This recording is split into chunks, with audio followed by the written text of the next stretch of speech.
डर सबको लगता है, गला सबका सूखता है। सोचिए, कल तक जो अपने आप को जेम्स बॉन्ड समझता था इजराइल, वो घुटनों पर आ गया है। वो 5 दिनों को सीज फायर के लिए तैयार हो रहा है। गजा की तरफ से हमास ने कहा है कि हम सारे उन 70 लोगों को लौटा देंगे अगर इजराइल जो है वो अपने घुटनों पर आ जाए। आपको बताऊंगा कि इस युद्ध में हूथी, हमास और हिजबुल्लाह के साथ अब रूस का चेचनिया विद्रोही जो है, चेचन लड़ाका जो है, वो भी लड़ाई में शामिल हो रहा है। लेकिन आपको दिखाते हैं इजराइल पर वो हमले की सारी एक एक कहानी जो आपके रोंगटे खड़े कर देगा। आपको पता चल जाएगा कि इजराइल एक कागजी शेर था जो अब हमास के जैसे सामने गल चुका है। हमास ने फिर बिछा दी इजराइल में लाशें। सोचिए, लगातार हमास जो है वो मिसाइलें दाग रहा है। तेल अवीव से लेकर 11 शहरों में लगातार मिसाइल दागा जा रहा है। हवाई हमले नहीं कर रहा है हमास, क्योंकि उसके पास हेलीकॉप्टर भी नहीं है, हवाई जहाज भी नहीं है और इजराइल उसको मार गिराएगा। वो रूस के मिसाइल, ईरान के मिसाइल से हमले कर रहा है और तेल अवीव तक अब उसकी मिसाइलें पहुंचने लगी है। सबसे बड़ी खबर है, ईरान की इस मिसाइल का पता लगते ही इजराइल में इमरजेंसी लगा दी गई है। आपको जानकर हैरानी होगी कि इजराइल, ईरान के जो मिसाइल हैं जिसमें एटमिक हथियार हैं, उससे वो हमास को दिया जा चुका और उस एक मिसाइल से इजराइल के शहर बर्बाद होंगे और उसके बाद इमरजेंसी लगा दी गई इजराइल में। तो सोचिए, बेंजामिन नेतन्याहू ने 80 लाख इजराइलियों की ज़िंदगी को खतरे में डाल दिया है और उस मिसाइल के डर से। और इजराइल में ईरान का हाहाकार, ईरान खुलकर सामने आ गया है। और अब इस युद्ध में पहले हिजबुल्लाह जो लेबनान का है लड़ाका, वो लड़ रहा था ग्राउंड पर, हूथी लड़ रहा था जो यमन का लड़ाका है, और उसके बाद आपको बता दें कि सीरिया लड़ रहा था।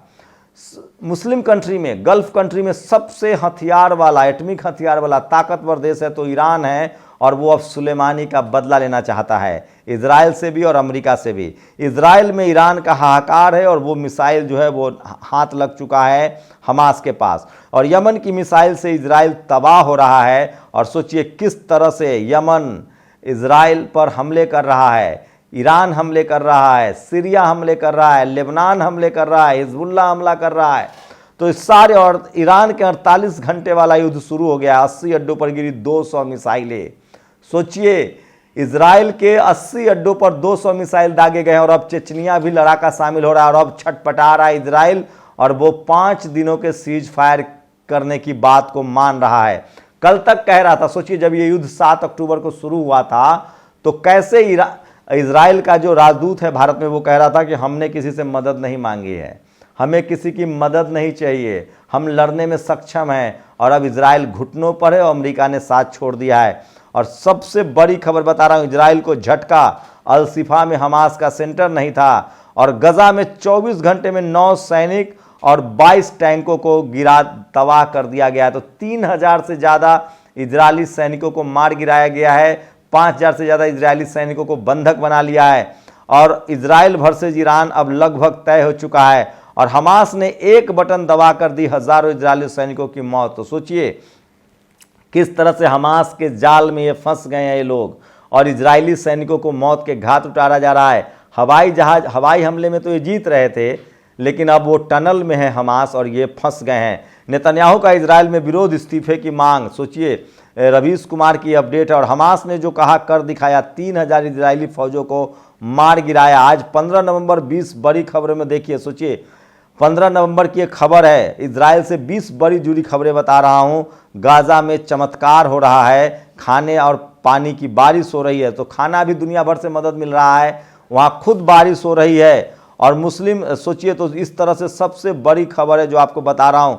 खाड़ी में शुरू हुआ नया युद्ध, 10 मिनट में 200 ड्रोन हमला किया है ईरान ने। हमास ने फिर बिछा दिए इजराइल में लाशें, और गजा अल शिफा अस्पताल में मरीजों की जान दांव पर है, बीबीसी की रिपोर्ट है। और हमास का बड़ा ऐलान, अभी तो शुरुआत है, गोदाम नहीं खुला है। और इजराइल को मिटाने आएगा रमजान कादिरोव। यही वो शख्स है रमजान कादिरोव जो चेचनिया ग्रुप का लड़ाका है। और ये सबसे बड़ी खबर बता रहा हूं, चेचनिया ग्रुप जो है अब सीधे सीधे इस युद्ध में शामिल हो रहा है। और हमास ने इजराइल सेना का सीक्रेट वीडियो लीक कर दिया है। इस वीडियो से साफ है कि चारों तरफ से वो घुर चुका है और गजा के अल शिफा अस्पताल में इजरायली सेना को कोई सुरंग नहीं मिला है, जिसके बाद उसकी बड़ी किरकिरी हो रही है और अस्पताल पर हमला करने का आरोप लग रहा है। इजराइल में ईरान के बस ईरान की इस मिसाइल का पता लगते ही इमरजेंसी जैसे हालात हैं और अल शिफा अस्पताल बनाम आतंकवाद, ये सब कुछ झूठ साबित हो रहा है कि अल शिफा अस्पताल में किसी तरह का आतंकवाद था और हिजबुल्लाह चुन चुन कर मार रहा है इजराइल को, सैनिकों को। ये सबसे बड़ी खबर बता रहा हूं। तो सोचिए किस तरह से इजराइल अब चारों तरफ से घिर गया है, घुटने पर आ गया और वो कह रहा है कि 5 दिन का सीज फायर कर लो। दरअसल इजराइल के जो सैनिक फंसे हैं गजा पट्टी में उसको वो निकालना चाहता है, क्योंकि वहां हिजबुल्लाह, हमास और हितू ने चारों तरफ से घेर लिया है और अब इस युद्ध में चेचनिया के लड़ाके भी शामिल होने जा रहे हैं। ईरान के जो मिसाइलें हैं वो कहर ढा रहा है। 18 शहरों पर, अब 11 शहरों पर कल और अब 8 शहरों पर, नए शहरों पर हमले हो रहे हैं। मतलब पूरे इजराइल, राजधानी तेल अवीव पर हमला हो रहा है। तो सबसे बड़ी खबर बता रहा हूं, युद्ध के 40वें दिन हाहाकार मचा हुआ है और अब जो पूरी दुनिया पूछ रही है कि आखिर किस हैसियत से इजराइल ने आम फिलिस्तीनियों को मारा, उसको मलबे में तब्दील कर दिया है।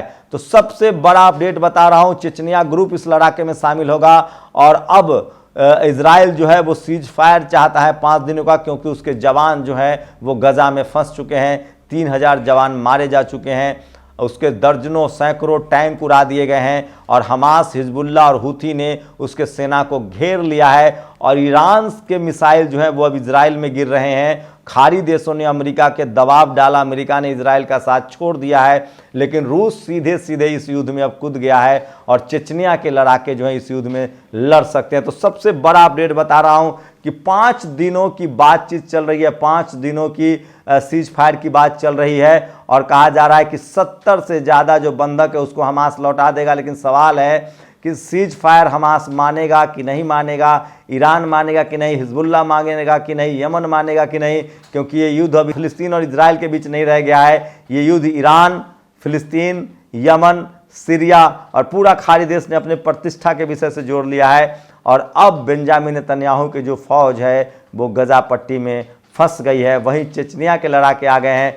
रूस चाहता है कि वो अमेरिका और इजराइल से बदला ले, यूक्रेन का बदला ले।